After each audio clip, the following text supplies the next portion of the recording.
Nous allons faire le corrigé du corrigé fait par ChatGPT dans cette situation qui est un exercice de statistique. Tout d'abord, je tenais à dire que j'ai utilisé l'expression une série statistique ordonnée, mais c'est sous-entendu, c'est une série statistique ordonnée par ordre croissant associée au tableau de l'énoncé. Pour alléger la correction, je vais juste dire série statistique ordonnée, mais il faudra bien comprendre que c'est la série statistique ordonnée dans laquelle on a rangé les valeurs de la série statistique par ordre croissant. Dans la situation numéro 5, il y avait une classe de troisième. On notait la répartition des tailles des élèves dans le tableau suivant. Donc c'était un exercice de statistique, hein, bien évidemment. Et donc on avait la taille en centimètres sur la première ligne et les effectifs sur la deuxième ligne. Par exemple, il y avait deux élèves qui mesuraient 152 cm, soit 1,52 m. Il y avait quatre élèves qui mesuraient 157 cm, soit 1,57 m. La première question, quelle est la moyenne de la taille des élèves dans cette classe? Tout simplement, c'est un tableau qui est assez classique avec des effectifs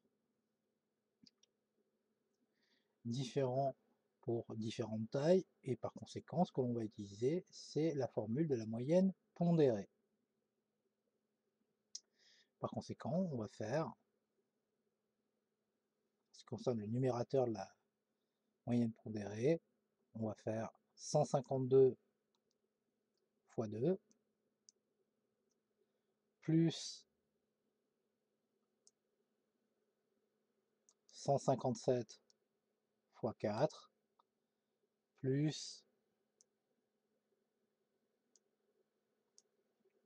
160 fois 2 plus 162 fois 5 plus 165 fois 2 plus 170 fois 4 plus 174 fois 6 plus 180 fois 5. Ceci nous donnera le numérateur de la moyenne. Et ensuite, une fois que l'on a fait ceci, il faut diviser par l'effectif total.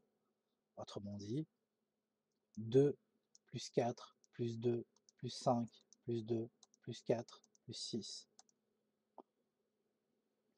plus 5, ça nous donne 30. Finalement, on a 5616 divisé par 30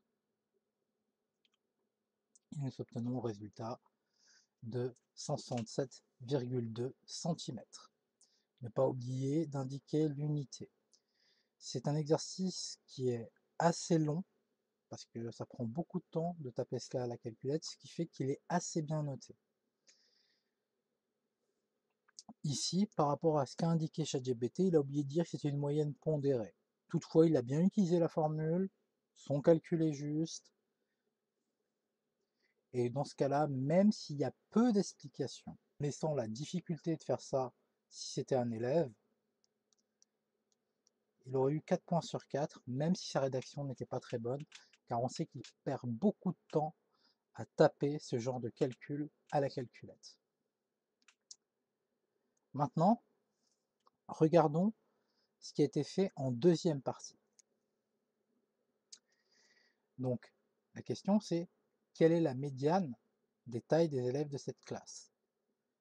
ChatGPT a dit qu'il allait utiliser la formule des effectifs cumulés. Sous-entendu, effectifs cumulés croissants. La méthode des effectifs cumulés croissants n'est pas tout à fait au programme de troisième, pourtant je lui avais donné un programme à suivre, ou du moins ne pas sortir de ce programme, mais bon, il est possible que dans le programme, il est écrit que c'est une méthode que l'on peut apprendre aux élèves de troisième, mais qui n'est pas obligatoire. Donc il essaye d'appliquer cette méthode. Ensuite, il me parle de la 15e et de la 16e valeur. Dans cette méthode des effectifs cumulés croissants, en réalité, on n'aurait parlé que de la 15e valeur. Donc, Il me fait un mélange entre une méthode de troisième et de seconde mal maîtrisée. Ce n'est pas clair, le résultat est faux, par ailleurs. Quand on voit ça, ce mélange ne donnerait pas ce résultat. Et je vais y revenir, car après tout, c'est une méthode qui peut accélérer ce genre de calcul, qu'il est sympathique de connaître pour un élève de troisième, mais qui n'est pas obligatoire. Et donc je vais montrer la méthode qui était attendue dans cette question pour un élève de troisième, et je vais montrer ce qu'a tenté de faire ChatGPT, et pour être clair, il a raté en toute beauté. Face à ce genre de réponse, c'est assez difficile de noter de façon sympathique parce que l'élève a essayé d'utiliser une méthode qu'il maîtrise mal.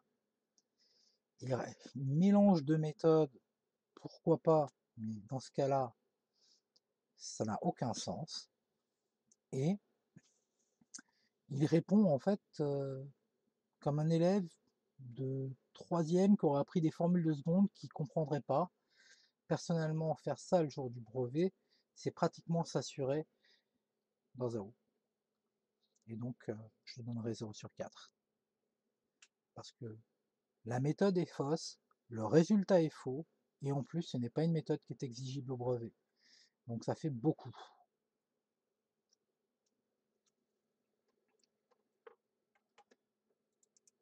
Maintenant, comment attaquer ce genre de questions proprement? Normalement, ce qu'on attend d'un élève de troisième, c'est qu'il réécrive ce tableau sous forme de série statistique ordonnée. C'est-à-dire que va écrire 152, 152,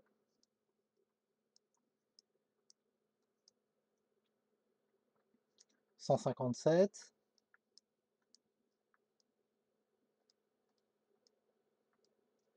là il aura le droit d'écrire 3 petits points 157, puisqu'il y a 4 valeurs, et il continue ainsi de suite. 160, 160, 160, ça fait 2 valeurs, 2 valeurs. Ici, on se retrouve à la 8e valeur à partir de 160. Et on continue.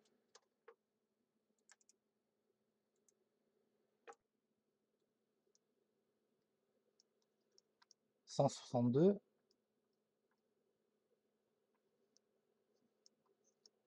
162. Ici, il y a 5 valeurs.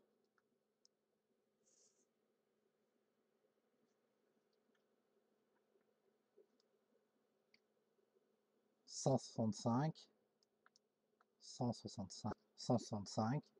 Et ici, il y a 2 valeurs.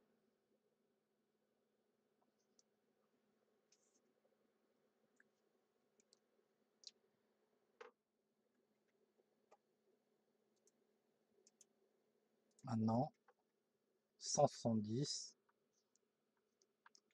170, 3 petits points, il y en a 4.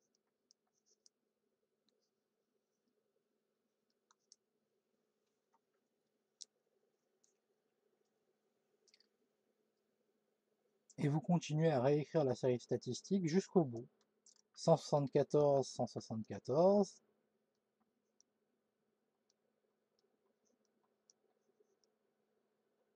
Il y a 6 valeurs. Et 180, 180.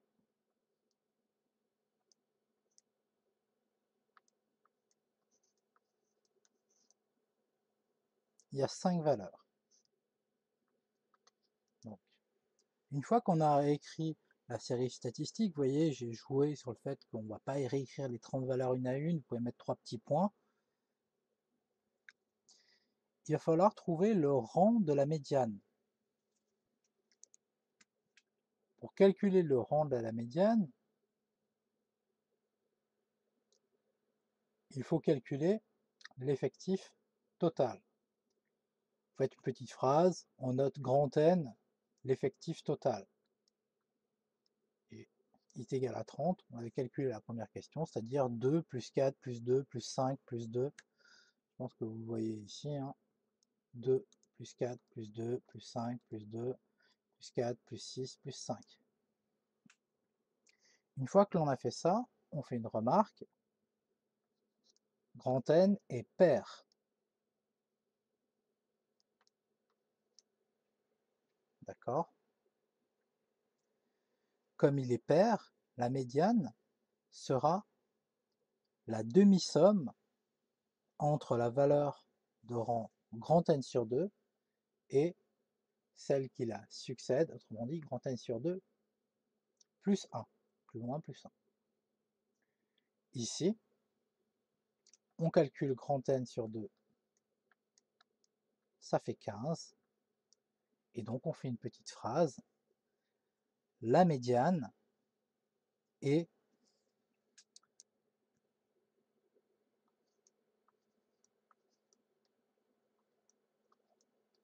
la demi-somme entre la valeur de rang 15 et la valeur de rang 16. Autrement dit, on prend la valeur de rang 15 et la valeur de rang 16, on les additionne et on divise le tout par 2. Vous faites des phrases, n'utilisez pas cette notation, d'accord? Maintenant, retournons en arrière et essayons de trouver quelles sont les valeurs de ces rangs.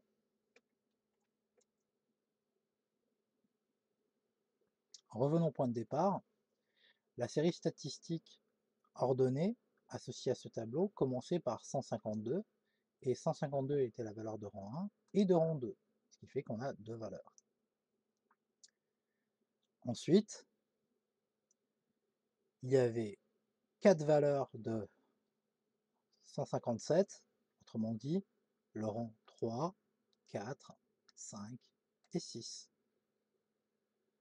Il suffit d'additionner ici pour savoir que le dernier 157 dans la série statistique ordonnée a pour rang 6. On continue. Il y avait deux valeurs 160, donc je rajoute, ce qui fait qu'en tout, jusqu'à 160, il y avait 8 valeurs.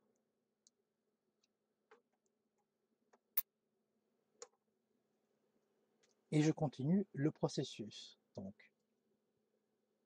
avant 162, il y avait 8 valeurs. 162, la valeur de rang 9, c'est 162, la valeur de rang 10, c'est 162, la valeur de rang 11, c'est 162, la valeur de rang 12, c'est 162, la valeur de rang 13 est aussi 162. 8 plus 5, 13. Dans la série statistique ordonnée, la dernière valeur à être égale à 162 a pour rang 13. On continue le processus. Cette fois-ci, la valeur de rang 14, c'est 165. La valeur de rang 15, c'est 165 aussi. Celle-ci nous intéresse particulièrement puisque j'ai dit que pour calculer la médiane, il fallait connaître la valeur de rang 15. Donc je la mets de côté. Mais il faut aussi connaître la valeur de rang 16. Donc, continuons le processus. Je rappelle que la dernière valeur de la série statistique ordonnée à avoir pour valeur 165 a pour rang 15. Ce qui fait que ici, ce 170, le premier 170 de la série statistique ordonnée,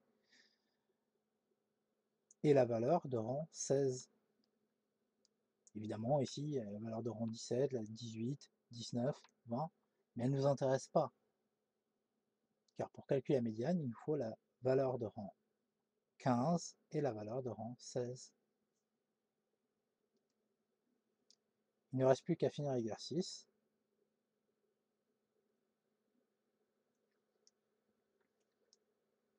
« 165 plus 170, autrement dit la valeur de rang 15 plus la valeur de rang 16, divisé par 2, ça nous fait 167,5. La médiane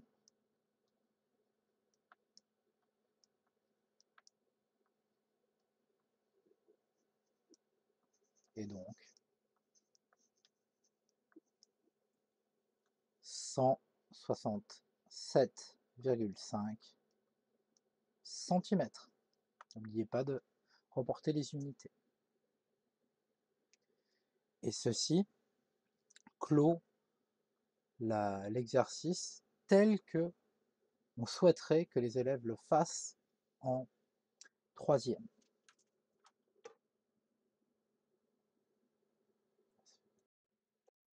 Maintenant, essayons de voir ce qu'a essayé d'utiliser ChatGPT comme méthode.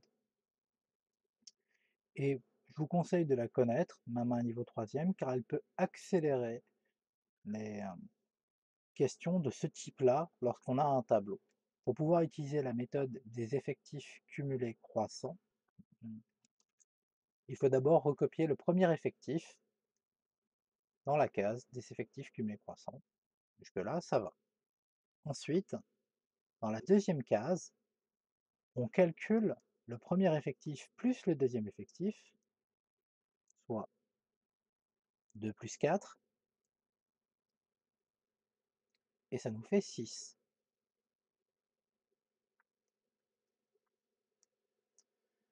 Dans la troisième case, on est censé faire premier effectif plus deuxième effectif plus troisième effectif.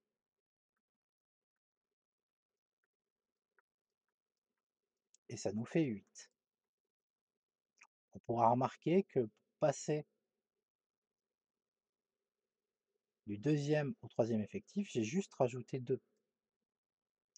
Et en réalité, c'est une méthode pour accélérer les calculs.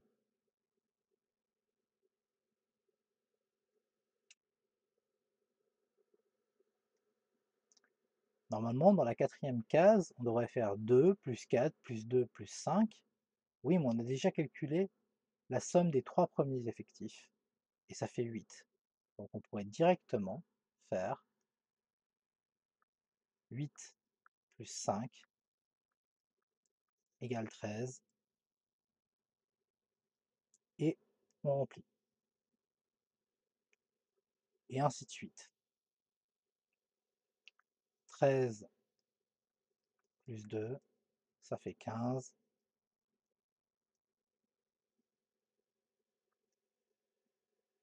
Et on remplit. 15 plus 4, ça fait 19. Et on remplit. Bon, je pense que vous avez compris la suite. 19 plus 6, ça fait 25. Et 25 plus 5, ça fait 30. Si vous avez bien effectué vos calculs, pour les effectifs cumulés croissants, il faut que la dernière case des effectifs cumulés croissants soit égale à l'effectif total. Une fois que vous avez calculé les effectifs cumulés croissants, vous calculez grand N sur 2, c'est-à-dire 15,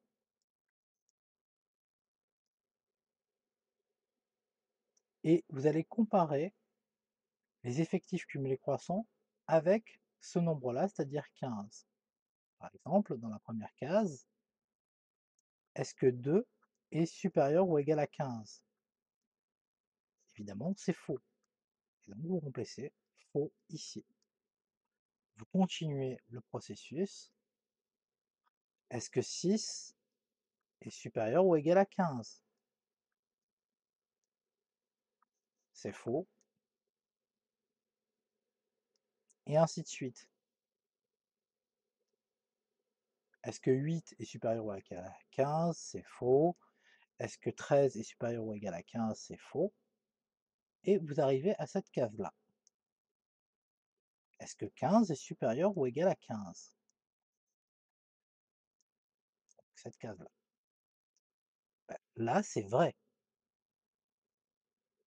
Si on continue le processus, est-ce que 19 est supérieur ou égal à 15? C'est vrai. Est-ce que 25 est supérieur ou égal à 15? C'est vrai. Est-ce que 30 est supérieur ou égal à 15? C'est vrai. L'important, c'est ce passage-là.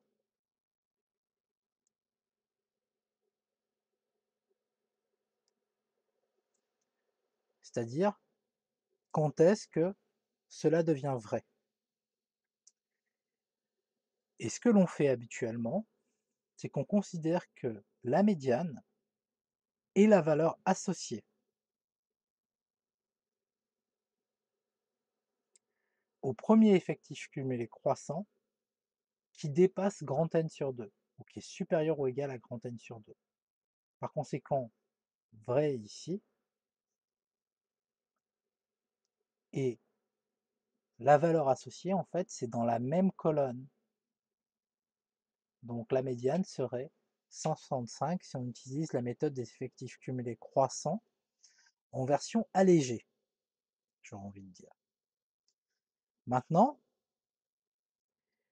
la réponse, je pense que si un élève avait utilisé cette méthode et qu'il aurait dit que la médiane était 165 cm, il aurait eu les points en expliquant sa méthode. Mais on peut faire un peu mieux, c'est-à-dire mélanger la méthode de troisième et la méthode des effectifs cumulés croissants. Dans ce cas-là, la méthode de troisième nous dit que la médiane est la moyenne ou la demi-somme entre la 15e et la 16e valeur de la série statistique ordonnée. Mais qu'est-ce qu'on vient d'écrire ici en écrivant 15 dans cette case? C'est que la 15e valeur,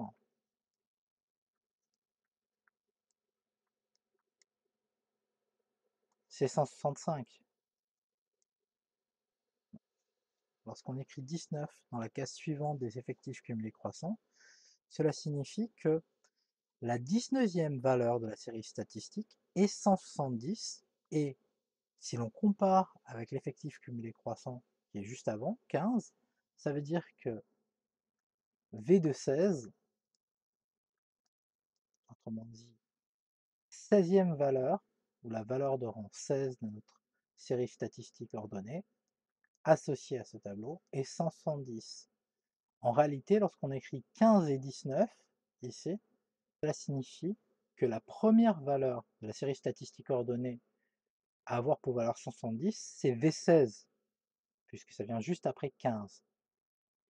Et c'est ce que signifie ici notre V16 égale 70, ça veut dire la valeur de rang 16 de la série statistique ordonnée est égale à 170, 170 cm, sous-entendu. Et pour être précis, hein, on a V16, donc la valeur de rang 16, qui est égale à la valeur de rang 17, qui est égale à la valeur de rang 18, qui est égale à la valeur de rang 19. Voilà ce que signifie ce 19 dans cette case, et précédé du 15 qui est juste avant dans la ligne des ECC. Une fois qu'on a ces deux valeurs, il ne reste plus qu'à calculer la médiane.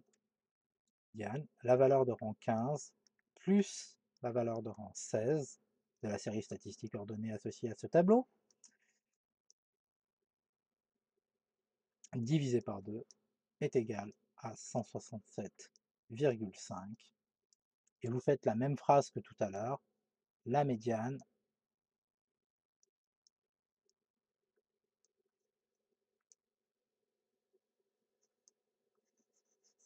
est 167,5 cm.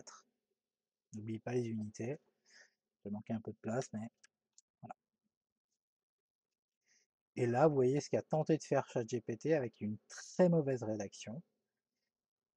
J'avertis, on a tout à fait le droit d'utiliser cette méthode lorsqu'on est en troisième, et quand vous êtes un peu habitué, c'est très rapide. Je peux vous assurer qu'une bonne partie se fait dans la tête, hein. Ici j'ai détaillé tous les calculs, mais quand vous êtes habitué, vous remplissez juste le tableau, vous faites un vrai faux en dessous. C'est beaucoup plus rapide que de réécrire une partie de la série statistique et d'utiliser la méthode qui est purement de troisième. Pour la note, je pense que ChatGPT a choisi un strictement supérieur à grand N plus 2. Pourquoi pas? Ben là, ça fait beaucoup. On va dire, il y a vraiment beaucoup de choses à redire. Donc évidemment, vous pouvez imaginer qu'avec toutes ces erreurs, hein, ChatGPT arrive à un magnifique 0 sur 4, mais sur 4 points, sur 100 bien sûr, hein, mais voilà ce qu'il ne fallait surtout pas faire. En tout cas, c'est assez sympathique de laisser ChatGPT corriger, au moins ça montre aux élèves ce qu'il ne faut surtout pas faire. Donc voici la première question et on va le faire question par question. L'exercice 1, il y avait 5 affirmations et pour chacune d'entre elles, il fallait dire si c'était vrai ou faux et bien sûr, chaque réponse devait être justifiée. Donc la première affirmation, voici les prix en euros d'un vêtement relevé dans différents magasins. 12, 15, 10, 7 et 13. L'affirmation A nous dit que la moyenne des prix est de 11 euros et 40 cents ou centimes.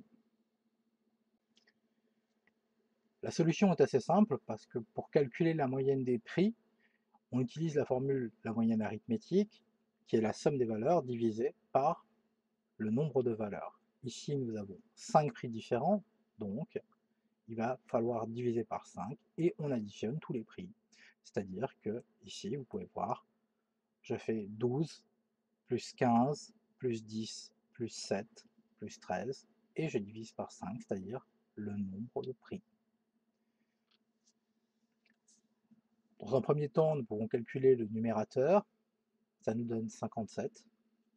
Et ensuite, on fait 57 divisé par 5, ce qui nous donne bien 11,4. Donc l'affirmation est vraie et la réponse est vraie. Maintenant, je voudrais faire une petite remarque sur la moyenne. Habituellement, dans ce genre d'exercice, on peut tout à fait faire la moyenne sans devoir ranger les valeurs dans un tableau. Toutefois, il est assez sympathique de voir la différence qu'il y a avec une moyenne pondérée. Par exemple, imaginons que ici, on ait les mêmes prix, mais on a un certain poids, en réalité un effectif. Et par exemple, ici, quand je dis que le prix 12 a un poids de 2, en réalité, ça voudrait dire que quand on a fait notre observation, on a eu 2 fois le prix 12 euros constaté. Où il y avait 2, par exemple, vêtements à 12 euros. Ici, ça serait plutôt d'ailleurs, par rapport à l'exercice, dans 2 magasins différents, j'ai vu que le prix était de 12 euros. Pareil, en dessous, dans 3 magasins différents, j'ai vu que le prix de l'objet considéré était de 15 euros, et ainsi de suite. J'ai observé une fois le prix de 10 euros, 2 fois le prix de 7 et 2 fois le prix de 13. Comment faire la moyenne dans ce cas-là? Il va falloir faire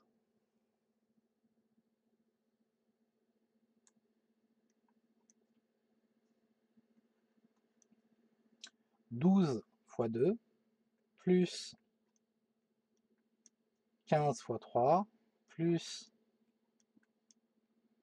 10 fois 1 plus 7 fois 2 plus 13 fois 2 et ensuite il va falloir additionner tous les poids et en fait toutes les observations, le nombre d'observations pour pouvoir obtenir le nombre de prix considérés. Ainsi, en termes calculatoires, on se retrouve avec ceci. Maintenant, il ne nous reste plus qu'à calculer la moyenne pondérée. Elle se calcule comme je viens de le dire. Et donc le numérateur sera 12 fois 2 plus 15 fois 3 plus 10 fois 1 plus 7 fois 2 plus 13 fois 2. Le tout sera divisé par le nombre d'observations, mais ici, j'aurais envie de dire que c'est plutôt la notion d'effectif total, la somme des effectifs, que l'on va utiliser au dénominateur, c'est-à-dire 2 plus 3 plus 1 plus 2 plus 2. On calcule d'abord le numérateur, donc toujours 12 fois 2 plus 15 fois 3 plus etc. Et ça va nous donner 24 plus 45 plus 10 plus 14 plus 26. Les multiplications se font en priorité par rapport aux additions. Et ainsi, on obtient 119. Finalement, il suffit de diviser par la somme des poids, qui ici faisait 10. Vous pouvez vérifier, 2 plus 3 plus 1 plus 2 plus 2, ça fait 10. Et par conséquent, la moyenne pondérée sera 119 divisé par 10, autrement dit 11,9. Voici les prix en euros d'un vêtement relevé dans différents magasins, 12, 15, 10, 7 et 13. L'affirmation B, et la médiane des prix est de 10 euros. Ce qu'il ne fallait surtout pas faire, bien sûr, c'était de prendre directement la série statistique et de se dire bah, la valeur centrale est 10, par conséquent, la médiane est 10. Lorsqu'on est en face de ce genre d'exercice, il faut absolument ordonner ou réordonner plutôt la série statistique en ordre croissant. La deuxième chose qu'on devrait vérifier, c'est le nombre de valeurs qu'il y a dans cette série statistique. Ici, il y en a 5, mais tout simplement, on va dire que la médiane est la valeur au milieu. Mettez des petits guillemets si vous citez cette phrase-là, autour de au milieu de cette série statistique ordonnée. Et ici, donc, la médiane sera de 12. Donc, l'affirmation est fausse et la médiane n'est pas de 10. Une petite chose, toujours bien compter le nombre d'éléments de la série statistique, car justement, il y a une différence lorsque le nombre d'éléments est impair et le nombre d'éléments est pair. Lorsque le nombre d'éléments est impair, c'est assez facile de cibler la valeur centrale, et en fait, la médiane de la série statistique ordonnée. Et pour vous donner une idée, si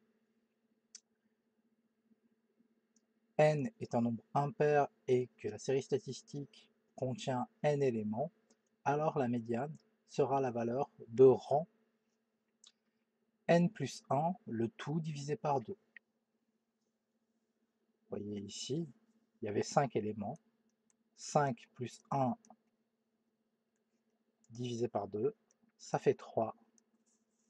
Et on peut compter ici le troisième élément de la série statistique, ou l'élément de rang 3 dans la série statistique, est bien 12.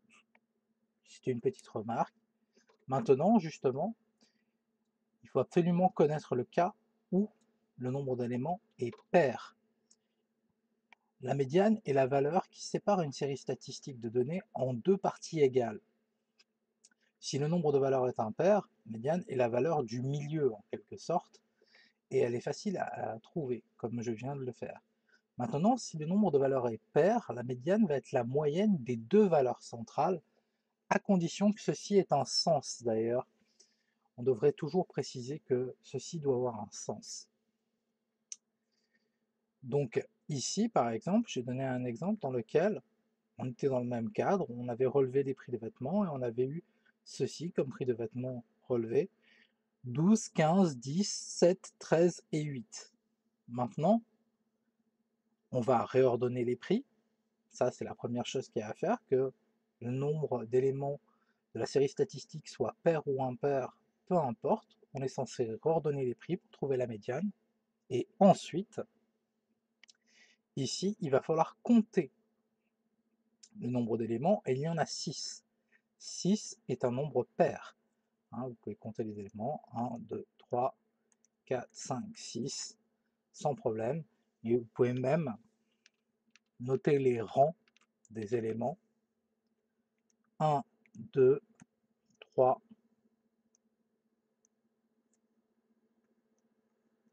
4, 5, 6. Par conséquent, on repère les deux valeurs centrales. Ici, c'est 10 et 12. Je vais vous signaler ça en rouge.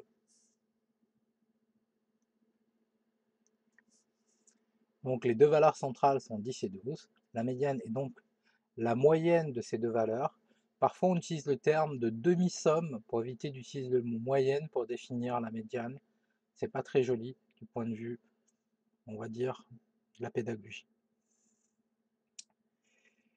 Et donc 10 plus 12, le tout divisé par 2, ça fait 11. Ici, 11 est un résultat acceptable parce que 11 € est une valeur possible.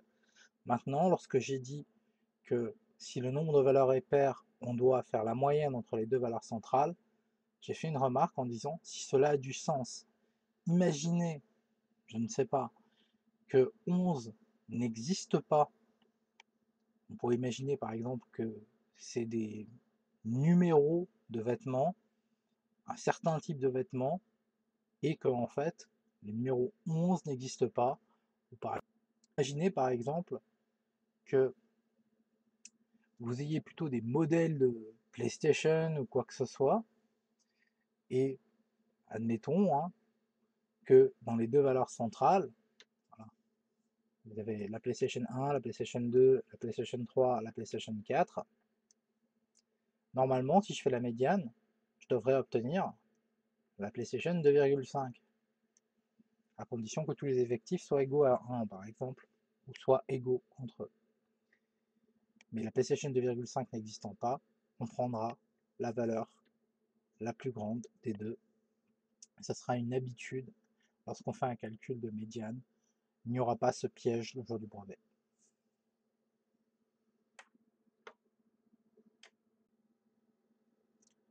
Nous allons attaquer la cinquième et la dernière question de cet exercice de statistique. Il fallait déterminer graphiquement la médiane de cette série. Donc pour cela, nous allons voir le graphique que nous avons fait, celui avec les histogrammes. Et la première remarque que nous allons faire, c'est que l'effectif total est grand N, et qui est égal à 50. Par conséquent, si je divise par 2,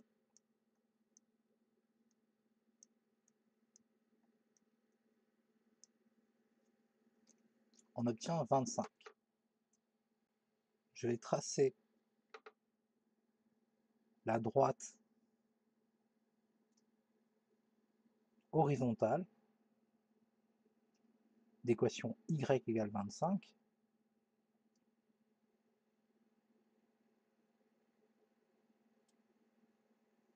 Ici en orange, pour pouvoir obtenir déjà la classe médiane. Puis ensuite,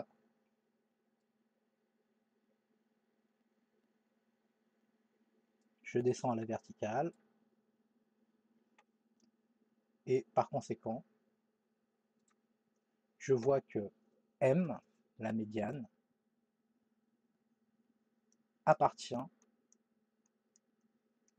à la classe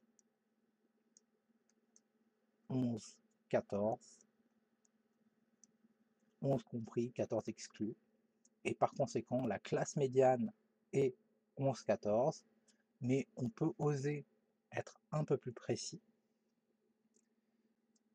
Ici, on sait que le centre de la classe, c'est 12,5.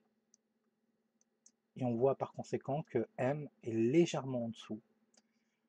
Je pense que on pourra faire un petit arrondi et c'était toléré dans l'exercice.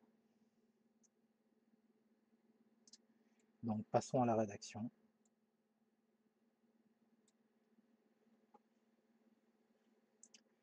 La moitié de l'effectif total est 50 sur 2, donc 25. On peut considérer le point C d'ordonnée 25. L'abscisse M du point C est appelée la médiane de la série. Et ici, j'ai mis calculons M. Attention, plutôt, on préférera dire, d'après le graphique, on observe que M appartient à la classe 11,5. M est environ égal à 12.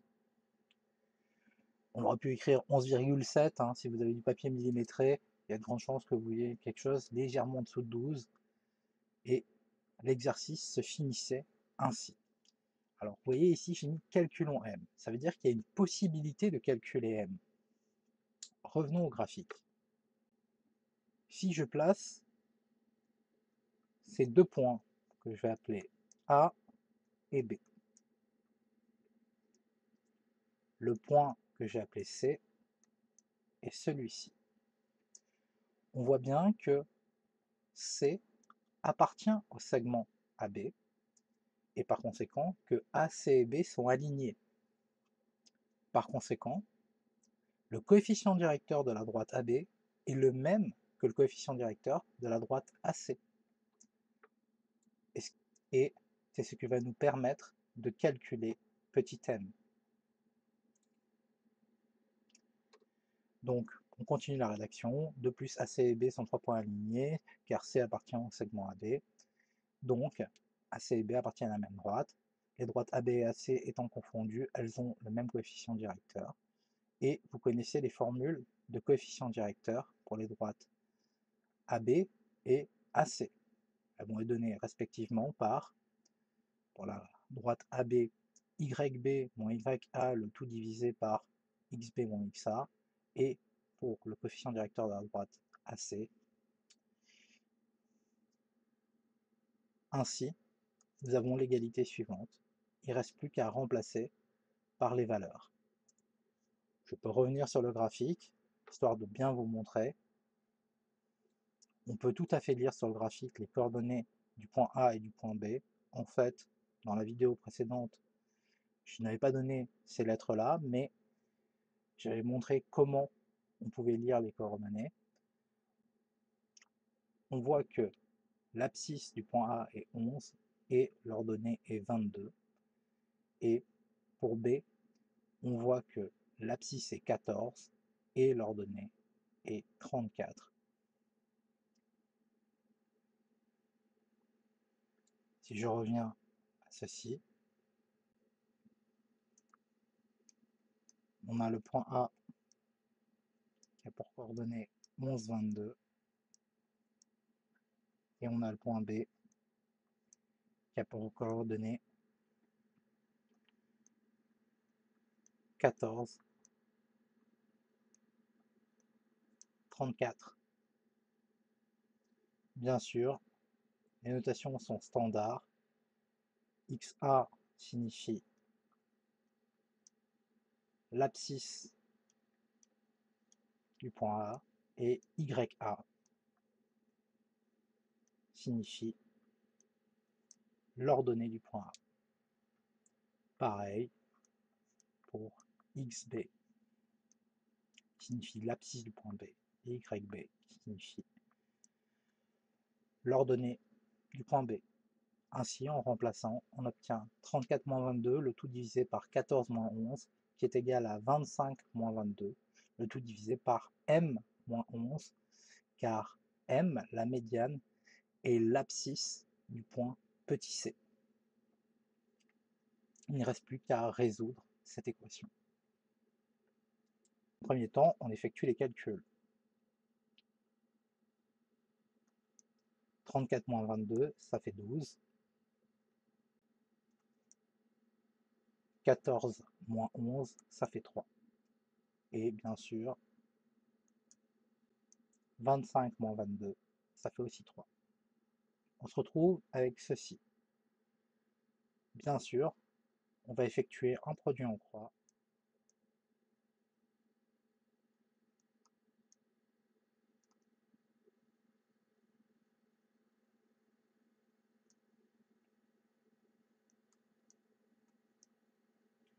Et ceci va nous donner l'équation suivante. 12 facteur de m-11 égale 3 fois 3, c'est-à-dire 9. Maintenant, il ne nous reste plus qu'à résoudre cette équation. Première étape, on va développer. 12 fois m, ça fait 12m. Et 12 fois moins 11, ça fait moins 132. Le 9 ne bouge pas. Si je fais passer 132 de l'autre côté de l'équation, j'obtiens 132 plus 9. En réalité, je ne le fais pas passer, hein. J'équilibre en mettant 132 et en rajoutant 132 des deux côtés de l'équation. Et moins 132 plus 132, ça fait 0. Ça me permet d'écourter un peu. Ainsi, je me retrouve avec l'équation 12m égale 141. À ce moment-là, on peut diviser des deux côtés par 12.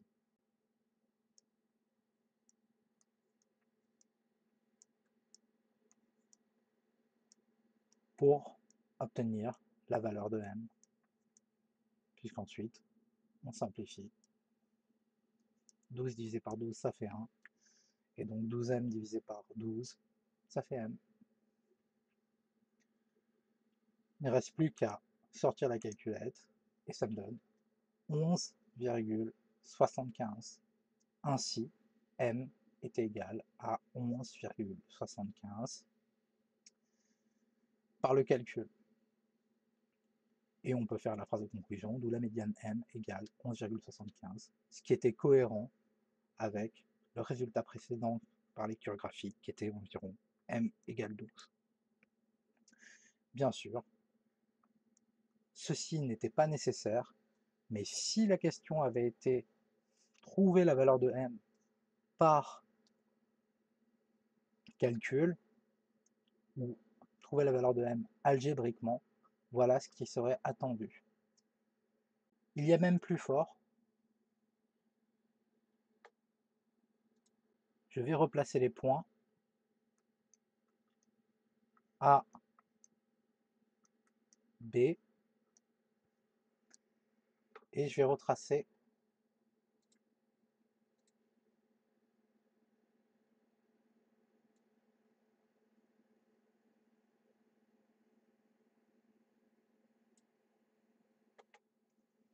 la droite horizontale.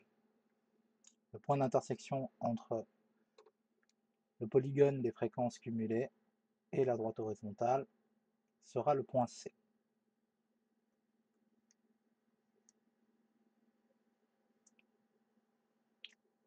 Regardez un peu ce qu'il était possible de faire. J'aurais pu poser ici un point supplémentaire que j'aurais appelé D.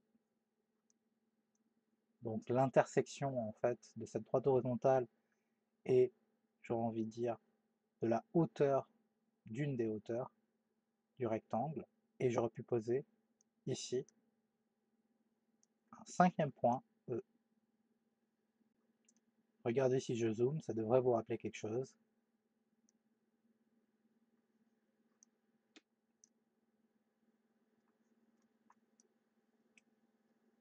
Les droites DC et EB sont parallèles car elles sont horizontales. Les points ADE et ACB sont alignés dans le même ordre. Les droites ED et BC se coupent en A. C'est une configuration de Thalès et il y a suffisamment de données pour trouver la longueur DC. Je précise que la longueur EB était égale à 3.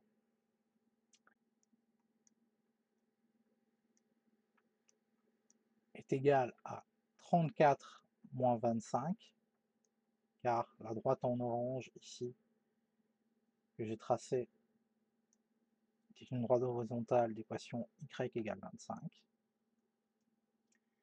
Et EA, c'est l'écart qu'il y a entre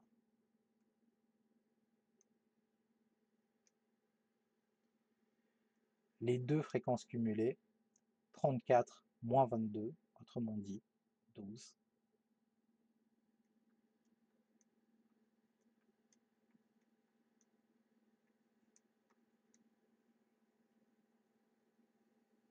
Il ne restait plus qu'à appliquer le théorème de Thalès et on obtenait exactement le même résultat.